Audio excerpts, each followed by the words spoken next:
As far as is known, people have been coming to Nova Scotia for over 900 years, maybe longer than that. Vikings, adventurers who touched Cape Breton shores as early as the 11th century. Then came John Cabot in 1497 and claimed this new land for England. And for many years, Europeans fishing on the Grand Banks came in summer to dry their fish on its shores. In 1605, de Monts and Champlain sailed through Digby Gut, bringing a small band of French settlers who built their habitation on the shores of Annapolis Basin. These were the first white people to settle on this continent north of Florida. For 20 years, the crest of Henry of Navarre was undisputed in this new land they called Acadia. But in 1625, James I of Great Britain claimed it and named it Nova Scotia. His son, Charles I, gave it a royal coat of arms from which Nova Scotia derived its flag. For the next 100 years, Fort Anne and Fort Beauséjour figured prominently in bitter warfare between the English and French for this new country. And finally, Louisbourg, the French stronghold, fell to the English in 1758. These are the historic sites we read of now in our history books, the old battlements where Canadian history began. Nova Scotia juts out into the Atlantic like a great long wharf. Only 20 miles of land join it to the rest of Canada. It is not a large province, figured in square miles, but it is endless in its variety, both scenically and industrially. Its people have different and colorful racial backgrounds too. Acadian French, English, Hanoverians, Scottish Highlanders, and others. People who loved freedom. People who through the years turned a wilderness into a pleasant place to live as they built their homes and churches. Their schools and colleges.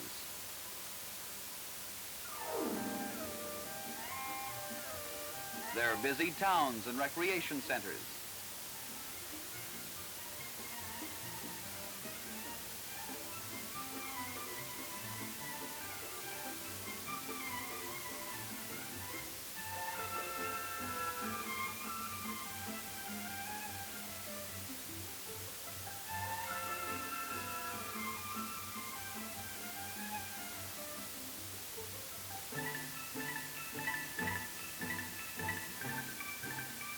They cultivated many colorful gardens in Nova Scotia, but we don't find all of them within the confines of a city. In springtime, the Annapolis Valley is a long and lovely garden parading in its dress of pink and white for 100 miles. It is in apple blossom time we're really conscious of visitors in Nova Scotia. They come skimming over the highways. Their license plates read Florida, California, British Columbia. They're from everywhere. They stay longer than the earlier visitors did, for now, highways beckon them on through a varied countryside where hills, valleys, and the sea rival each other in grandeur and pastoral charm.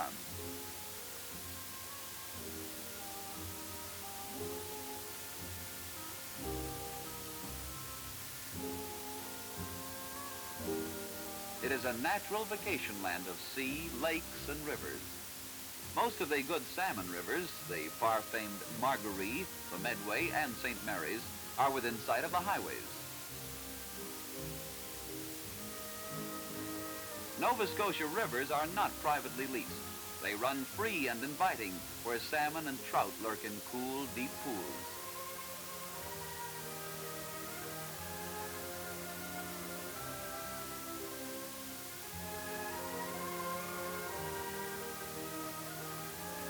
Lakes and salty arms of the sea are a natural for yachting.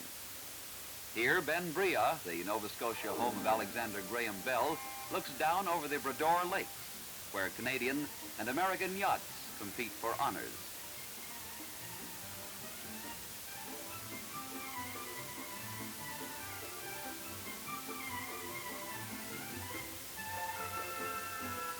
While inland, lakes and surf-ridden beaches offer a holiday, invigorating or relaxing as you wish.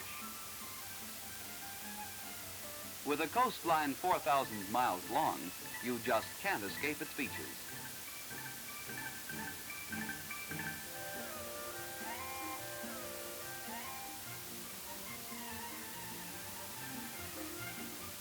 Many of the resort golf courses are swept by tangy air too, so that golfing can be fun even on the hottest summer day.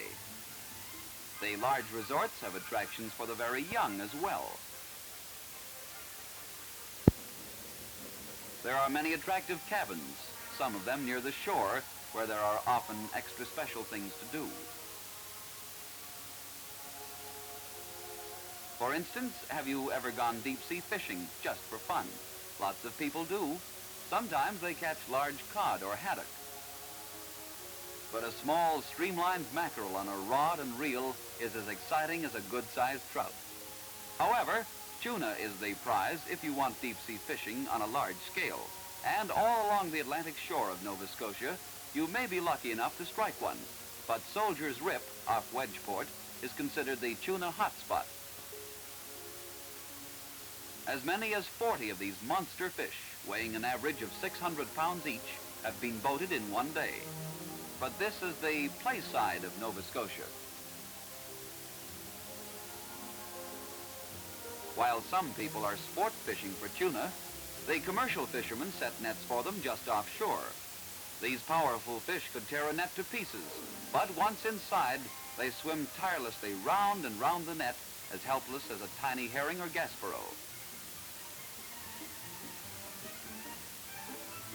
Tuna and many other commercial fish are caught surprisingly near shore. When gaspereau run up the river to spawn, fishermen set gill nets and catch thousands of these small silvery fish.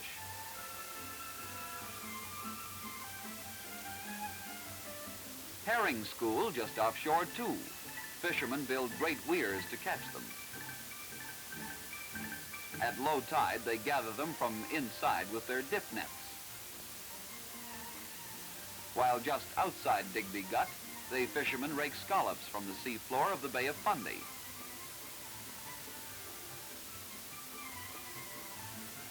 They shuck or shell them on board as they haul them from the sea. Almost 9/10 of the world's supply comes from Digby waters. These are luxury fish, and you order from special seafood menus. Lobsters are another luxury fish. Most of these are hauled from the waters surrounding Nova Scotia, but the greatest concentration of them is in Northumberland Strait. The fishermen catch them in traps set not very far from shore. They can the small ones, but the large market lobsters are shipped alive or stored in pounds or cars until shipped to American cities, Nova Scotia's greatest lobster market. Riding high on the spars of specially equipped boats, men scan the waters for the black fins of swordfish, sunning themselves near the surface. Once they spot a swordfish, they maneuver to harpoon it from the pulpit of the boat. But this deep-sea fighter must be played out before they can boat it. It can be caught with rod and line, too, and many a visitor carries its sword home as a trophy.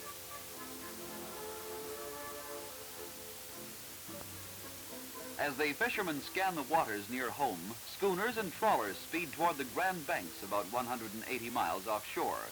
These are the finest cod banks in the world. Important as the other fisheries are in the economy of Nova Scotia, the basic fishery is still cod, the same fish that brought Europeans here 400 years ago, and the banks seem just as prolific. Today, sea products can reach the distant markets almost as fresh as when they left the water. Modern quick freezing methods of processing have taken over. But these are the harvests of the sea. What of the land? About 1/3 of the land surface of Nova Scotia can be profitably farmed. Of course, the farms do not stretch for miles as in western provinces. Here they're small, but highly diversified and specialized. And more Nova Scotians earn their livelihood by farming than by any other industry in the province. Some farmers grow vegetables for market gardens, cultivating orchards on the same acreage. In many areas, livestock, such as sheep, are raised as a sideline. A goodly number of farmers engage almost exclusively in dairying, which is the largest branch of agriculture in the province, and large modern poultry farms are on the increase.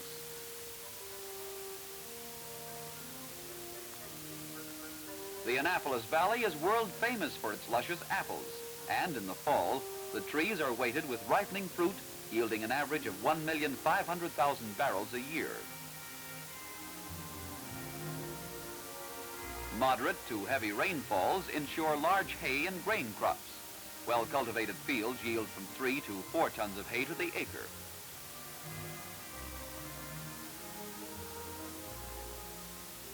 The farmers get an excellent yield of grain, too, which they profitably use for their own livestock.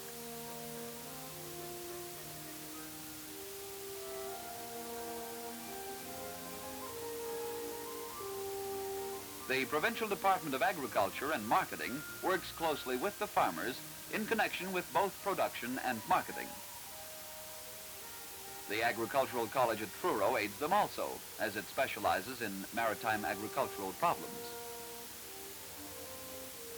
Because forests press close to most maritime farms, lumbering is often part of the farmer's work too. 9 million acres of the province are heavily wooded, and all year long, lumberjacks cut their way through forests of spruce, pine, hemlock, balsam fir, and many hardwood stands, such as birch and maple. They truck the lumber direct to sawmills or to the shores of lakes and rivers. Long lumber still makes up the largest part of the cut, but pulpwood is becoming more and more important.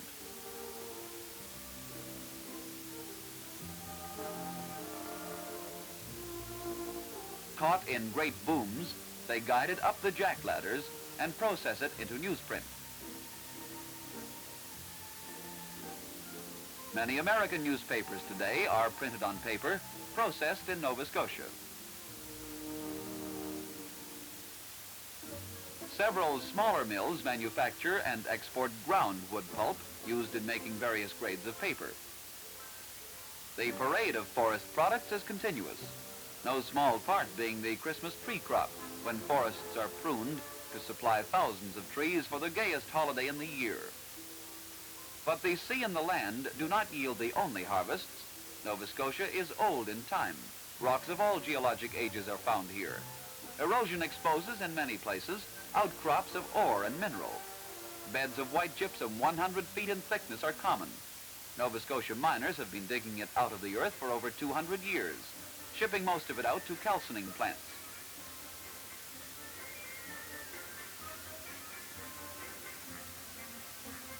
Ages ago, the sea rolled over this land. Today, under the village of Malagash, miners dig into the great bodies of rock salt the sea laid down. This is the only salt mine this way in Canada. But elsewhere in Nova Scotia, it is brought up in solution and evaporated out. Today, salt is one of the most important minerals used in modern industry. Sydney and Glace Bay are heavily industrialized. Since 1769, earlier than anywhere in Canada, they have been mining coal. Now, some coal seams extend over 4 miles out under the Atlantic Ocean. They use it for fueling railways, as bunker coal for ships, and the coke ovens process it into coke for blast furnace use.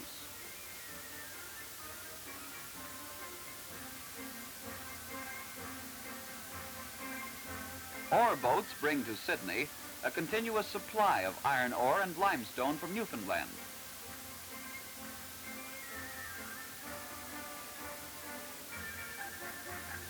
Nova Scotia supplies dolomite, fire clays, silica, and coke, all used in making steel.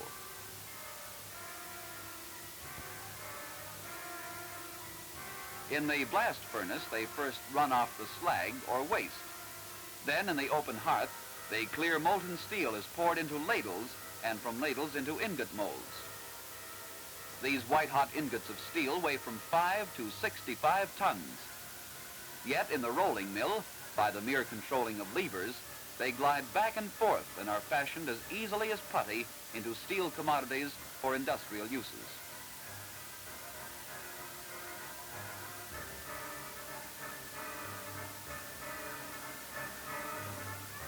So an ingot of steel may roll out into rails for domestic and foreign markets, miles of steel cable, thousands of spikes and nails. Steel blooms are shipped to Trenton to be forged into axles. This is the only plant in Canada actively engaged in forging axles for rolling stock.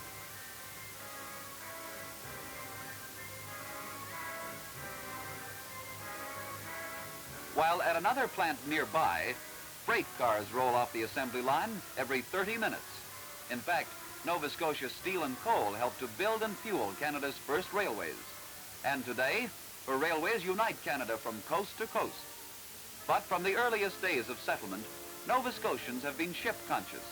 In the days of sailing ships, schooners built in the harbors of Lunenburg, Shelburne, Liverpool, and Pictou, and other places were recognized on the high seas everywhere.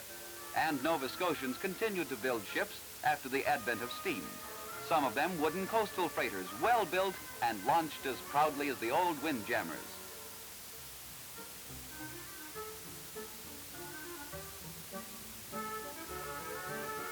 Others are small sailing yachts, class yachts they call them, styled by famous blue-nose designers. While ocean-going freighters are built and sea-conditioned in the shipyards of Halifax, which is equipped with a 25,000-ton floating dock and a floating crane capable of lifting 75 tons. Ships from all over the world dock here and are refitted with all the facilities of any great port. In winter, grain and commodities from inland Canada flow steadily through the port of Halifax, a port indispensable to Canada when inland ports are solid with ice.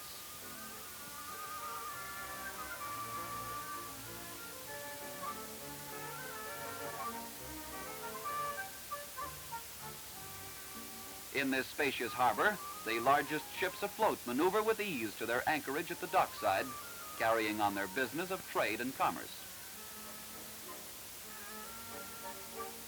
Coastal boats continually depart and arrive with people who come again and again to holiday in this land where life is good. Once the sea was the only highway. Today this long peninsula is traced with fine motor trails leading to byways and beaches only a few hours by paved highway from the American border at Maine. It enjoys everything modern in transportation facilities. It is no longer a land apart and unknown, but close, within a few flying hours of big American and Canadian cities, and the old world that first colonized it and gave it recognition.